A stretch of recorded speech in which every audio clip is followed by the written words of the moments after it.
ಸುಮಾರು 78-80 ಜನ ಹೆಣ್ಣು ಮಕ್ಕಳು ಅಧಿಕಾರಕ್ಕೆ ಬರಲಿಕ್ಕೆ ಸಾಧ್ಯ.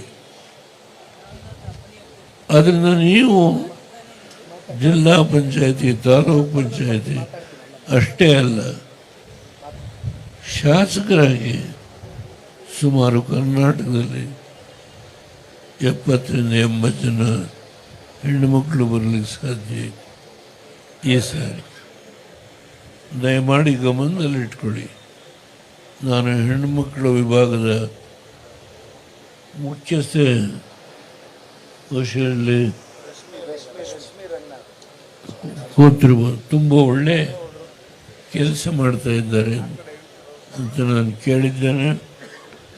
ರಮೇಶ್ ಗೌಡರು ಸಿಟಿ ಅಧ್ಯಕ್ಷರಾಗಿ ಪಕ್ಷದ ಸಂಘಟನೆ ಕೂಡ ಚೆನ್ನಾಗಿ ಮಾಡ್ತಾ ಇದ್ದಾರೆ ಅಂತ ಕೇಳಿದ್ದೇನೆ. ದಯಮಾಡಿ ಇಡೀ ರಾಜ್ಯದಿಂದ ಬಂದಿರತಕ್ಕಂಥ ಎಲ್ಲ ನನ್ನ ಸನ್ಮಿತರಲ್ಲಿ, ಯುವಕರಲ್ಲಿ ನಾನು ಕೈ ಮುಗಿದು ಪ್ರಾರ್ಥನೆ ಮಾಡ್ತೀನಿ. ಸೋಲು ಮುಂದೆ ಗೆಲುವಿಗೆ ಬುನಾದಿ ಆಗುತ್ತೆ ಅನ್ನೋದನ್ನು ಅರ್ಥ ಮಾಡಿಕೊಳ್ಳಬೇಕು. ಎದೆಗುಂದಬಾರ್ದು. ನನಗೆ ಹೌದು 92 ತುಂಬಿ 93 ವರ್ಷ ನನಗೆ ಈಗ ನಡೀತಾ ಇದೆ.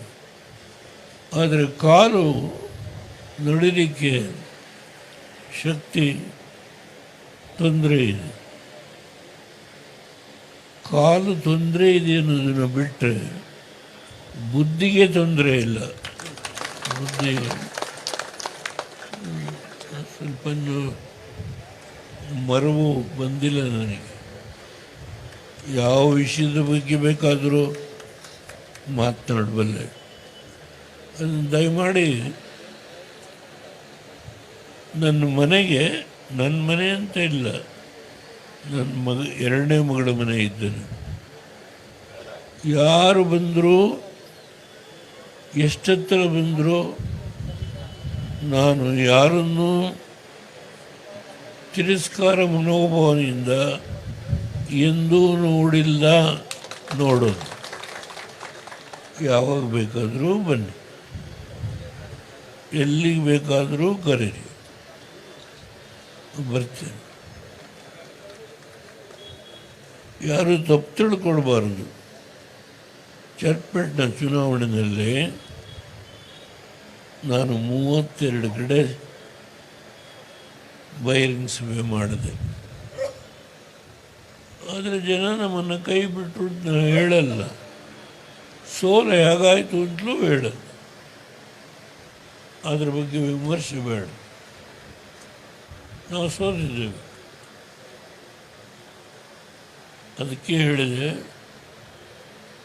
ಇಂದಿನ ಸೋಲು ಮುಂದಿನ ಗೆಲುವಿಗೆ ಬುನಾದಿಯಾಗಿದೆ. ನಿಖಿಲ್ ಕುಮಾರಸ್ವಾಮಿ ಅವರನ್ನ ಮೆಚ್ಕೊಳ್ತೇನೆ. ಬೆಳಿಗ್ಗೆ ಹೋಗಿ ಕಾಲಭೈರನ್ನು ಪ್ರಾರ್ಥನೆ ಮಾಡಿ, ಶಕ್ತಿ ಕೊಡಪ್ಪ. ಹೌದು, ನಾವು ದೇವರನ್ನಂತೆ. ಈ ಪಕ್ಷ ಮೊರಾರ್ಜಿಯವರು ನನ್ನ ಕೈಗೆ ಕೊಟ್ಟರು. ಅದಾದಮೇಲೆ ಹೊಡೆದೋದ್ರು. ಆದರೆ ಈ ಪಕ್ಷ ಉಳಿದಿದೆ. ಜನತಾದಳ ಎಷ್ಟು ಭಾಗ ಆದರೂ ಈ ಪಕ್ಷ ಉಳಿದಿದೆ. ಆದ್ದರಿಂದ ಈ ಪಕ್ಷ ಎಂದೂ ಈ ಮಾತನ್ನು ನಿಮ್ಮ ಗಮನದಲ್ಲೇ ಇಟ್ಕೊಳ್ಳಿ. ನಾನು ಹೋದ ಮೇಲೂ ಈ ಪಕ್ಷ ಉಳಿಯಿತು. ಇದನ್ನು ಬರೆದಿಟ್ಕೊಳ್ಳಿ. ಈ ಪಕ್ಷ ಎಂದೂ ಈ ಪಕ್ಷ ಅಂತಿಮ ಮುಗಿಸ್ತೇವೆ ಅನ್ನೋ ಮಹಾನುಭಾವರು ಈ ರಾಜ್ಯದಲ್ಲಿ ಯಾರೋ ಹುಟ್ಟಲಿಕ್ಕೆ ಸಾಧ್ಯ ಇಲ್ಲ. ಅದಕ್ಕೆ ಒಂದು ಅಪಪ್ರಚಾರ. ಇದು ಒಂದು ಫ್ಯಾಮಿಲಿಯ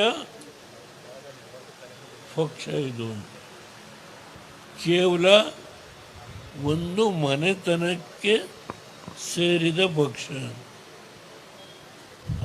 ಅಲ್ಲ.